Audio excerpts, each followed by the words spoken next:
Howdy. I am going to show you how to intonate your guitar. So this guitar, a Fender style, has the individual saddles, and the intonation adjustment is at the end here with little Phillips head screws. And sometimes there's like the straight, slot standard screw heads. That's mostly for like Gibson type bridges, the ABR or the Nashville bridge or whatever. So what I have is I have some tools, my little Seymour Duncan screwdriver, and my handy tool that has all kinds of things on it. Electronic tuner, cord to plug into the tuner, and I am ready to go. So first, what is intonation?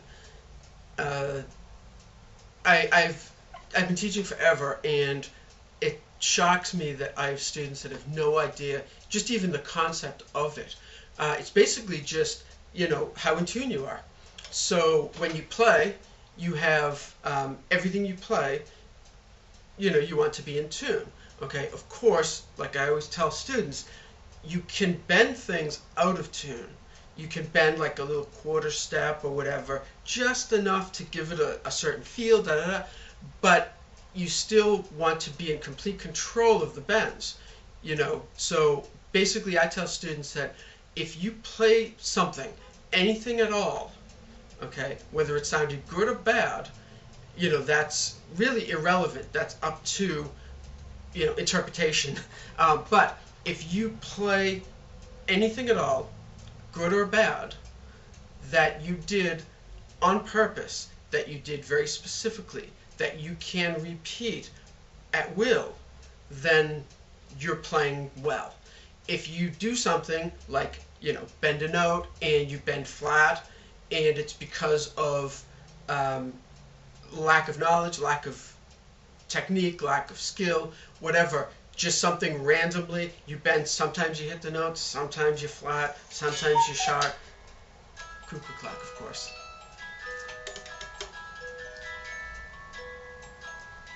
I should just turn it off when I do these videos, but oh well.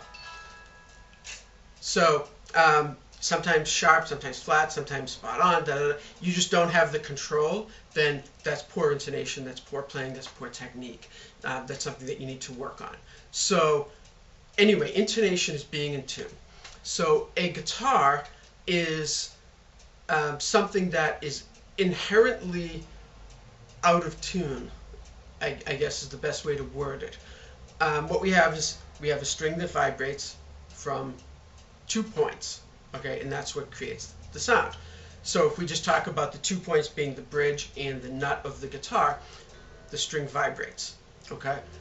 Then as soon as we press down at, say, the first fret, we're now causing the string to vibrate from the bridge still to the first fret. So we're, like an inch and an eighth or whatever shorter for the string to vibrate, so the pitch is higher. So while we do that, okay, of course physics comes into play. When you pluck the string, okay, the string vibrates. So as it vibrates, it's actually stretching sharp and then coming back to pitch, stretching sharp, coming back to pitch. Okay, but it's a very regular oscillation, so the ear hears that center pitch as the pitch. Okay, so there is some fluctuation. Okay, then the other issue is when you press down, you stretch the string a little bit. Just, by fact of, here's the fretboard, here's the string. When you press down on the string to hit against the frets, you've actually stretched the string a little bit. Okay, so that causes a whole set of problems. Okay, then the other issue is the frets are immobile, on most guitars. They're set where they are. Okay, if the fret crown isn't perfectly dressed, the fret isn't perfectly dressed, then you could be pressing down on the top of the fret and have it slightly flat. If the top of the fret, the crown, is slightly towards the nut, then the string is slightly longer and it'll be slightly flat. If the crown is slightly towards the bridge, the string will be slightly sharp. And then, after all of those issues, the big issue is a guitar is tempered. The tuning is tempered. So all of the notes are as close as we can get them all to perfectly in tune. Okay? Most instruments are tempered. A violinist can actually play slightly flat or slightly sharp of the note to get it in perfect tuning. Okay? A guitar, really, if you fret, say a G sharp at the 4th fret on the low E string, it's pretty hard to get that lower in pitch. Okay, of course, if you have, a tremolo bar or whatever, you could do that. But while you're playing, that's pretty difficult, in a run, to do that, and hit all of those notes and adjust on the fly. It's pretty near impossible. Okay, you can bend slightly sharp, to take care of things, but the human ear, we're so used to hearing the guitar slightly out of tune. Some of the notes are slightly flat, some of the notes are slightly sharp, some of the notes are pretty spot on, that we're just used to hearing it and we accept it as normal. So that's what we have to deal with, this tempered tuning. So that's what intonation is. So what we're going to do is adjust the length of each string with the bridge saddle, okay, to get the notes as in tune as we can all the way up the neck. So what happens is, let's say that we tune this string and it's perfectly in tune. We have used the most high-tech tuner ever invented, and it is absolutely perfect in tune. Okay? As soon as you press down that 1st fret, kind of all bets are off. Usually what happens with a poorly intonated guitar is the 1st string is perfectly in tune. The 6th string, the open string, is perfectly in tune. The 1st fret is now ever so slightly out of tune. Ever so slightly out of tune more on the 2nd fret. 3rd fret, maybe a little more. Sometimes, depending on the intonation, in the middle it starts to even back out again. And on my cell phone, good grief. We'll ignore that. So it goes slightly more out of tune as we go. And by the time we get up here, it's just pandemonium. So all the strings are all slightly out. Some of them are slightly flatter, some of them are slightly sharper, some of them... So they start to get really out of whack, even if the open strings are all absolutely perfectly in tune. So what we do, the standard way, is you adjust the intonation at the 12th fret. So the basic point is you play the open string, tune it perfectly. The harmonic at the 12th fret should be perfectly in tune. Okay. Then holding the guitar in playing position, because if you lay it down, the neck pulls and it's going to make the string slightly sharp, and it's going to throw off your intonation, you're intonating. So the harmonic at the 12th fret, perfectly in tune. Then play the note at the 12th fret. Okay? And it's really important that you do this, because some people play really hard by pressing down, hard. Some people play soft. If you have higher frets, you might press down hard and pull the note sharp a little bit. If you have really low frets, even if you press really hard, your finger hits the fretboard and the note doesn't go sharp. So it's really important that you do this. I usually play a scallop neck, so of course, that's like the ultimate highest frets. So by pressing down the note, if I press really hard, I can make the note go really sharp. To compensate for that, I have a fairly light fretting hand, fretting touch with my fretting hand, so it's not that much of an issue. Okay, I press fairly light. But again, you want to adjust it for your playing. Sending it out to somebody, it's so easy to do. I want you to do it at home. Sending it out to somebody, they're going to do it how they want to do it, and it may not be exactly how you want it.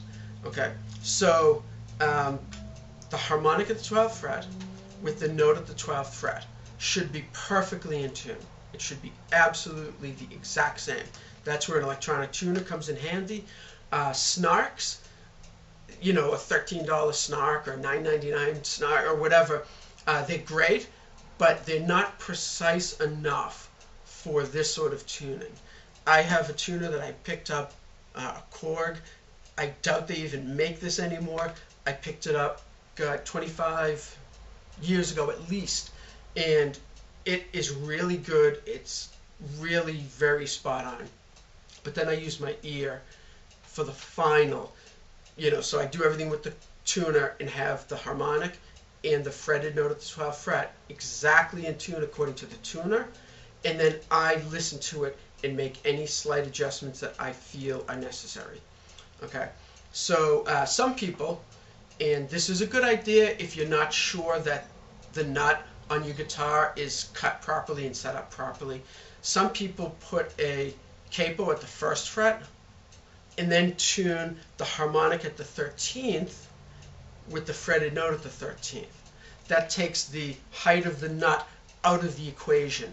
I would prefer to have the guitar properly made, properly set up, properly, you know, the slots properly cut and everything. Also, what that could do is cause the open string, the 1st fret, to be even more poorly intonated. So some people do that. You know, I like the 12th fret. I found that it works great, and then go with the ear after the tuner and everything. So the basic whole gist of this is we play the harmonic at the 12th fret, make sure it's in tune, make sure you're in playing position, okay, and then if that note is slightly flat, okay, and this always messes me up, so if that note is slightly flat, then you need to shorten the length of string from the 12th to the bridge. So as we shorten, you know, go up frets, we're shortening the vibrating length, causing the pitch to go up. So the harmonic with the string tuned is always going to be the octave. That's absolutely pure. That's, you know, again, just physics.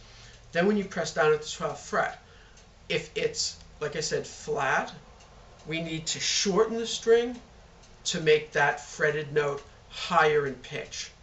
So by shortening it, you loosen the screw, lefty-loosey, and that brings the bridge closer to the neck, shortening the string length. Okay, I like to tune the string down, adjust it, tune it back up to pitch, just because there's a lot of pressure on this thing, you know, with the string tuned up to pitch, and I don't want to strip any screws or cause any issues or problems. And also, you might do it, and if there's enough pressure pushing down on the bridge might not even move. Then the next time you change strings, or while you're playing or something, it could shift and throw everything off. So, you know, I like to just make sure I'm doing everything right from the get-go. You know, if it's worth doing, it's worth doing right.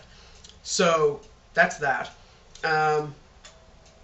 Easy enough, okay? If the fretted note is sharp, then what do we have to do? Right, lengthen the string. So by doing that, you tighten the screw, righty-tighty, and that brings the bridge away from the neck, lengthening the vibrating length of the string. Okay, so very simple. Let's see if we can do this. Okay, I'll plug into my tuner. Okay. There we go. Okay, so there we are.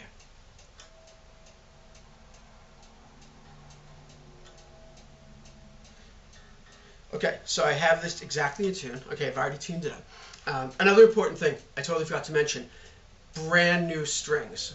Put brand new strings on it, because as you play and the strings are rubbing against the metal frets, they're wearing out little spots on the strings. And if strings are worn out more at this end, lower than the 12th fret and not as much higher than the 12th fret, that's going to throw off the harmonic, because there's, irregularities in the string. There's less mass. Some of the strings have been compressed a bit. They're not, they're not perfect. So again, for $4 or $5 for a set of strings, you want to make sure that you're doing this the right way. Okay, so brand new strings and stretched out. Make sure that you tune up to pitch and stretch them out. Okay, you can do that by taking, I tune that, I don't want to mess with it, taking the string and just very lightly pulling it like this. Okay, you don't have to go crazy with it. You certainly don't want to break the strings. In the thinner strings, you want to be very gentle with. Okay, but stretching them out, tune everything up, play a little bit, bend, stuff like that, check the tuning. After you can play it for a little bit and it sits there for a little bit and stays in tune, as well as your guitar normally does, then you're good to go. The strings have been stretched out. So we have this perfectly in tune.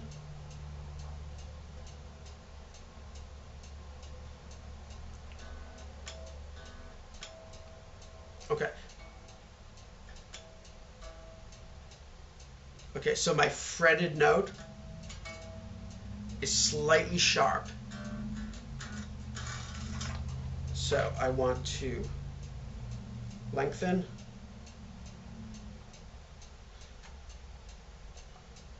Okay, and you don't have to, do a lot. You start to get a good feel.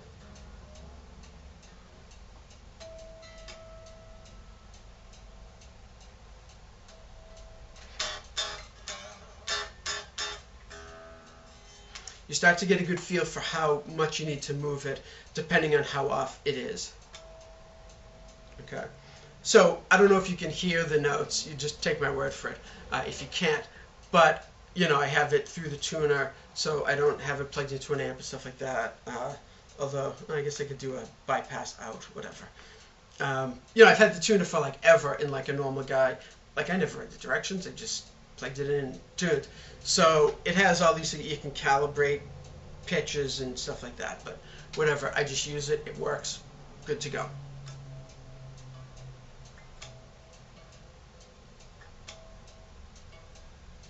Okay, so that sounds good. So now I'm just going to go string by string, adjusting them all as I go. Okay, and remember, tune up to pitch in playing position to check the notes, and do it a couple times, because you might press down harder one time, lighter the next time.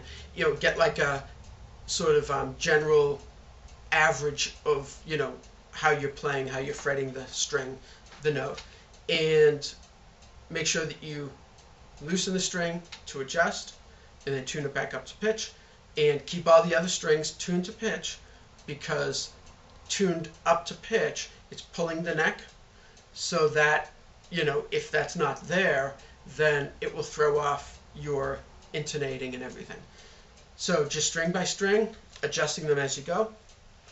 Then you can definitely, go back and double check everything. It shouldn't really throw too much off. The tension of the strings will change slightly, but it shouldn't throw anything too far off. But you can always check it again. And that's all there is to do it, and you will be properly intonated. So go to it, get a screwdriver and a tuner and a new set of strings, and get to work. So hope this helped. Rock on.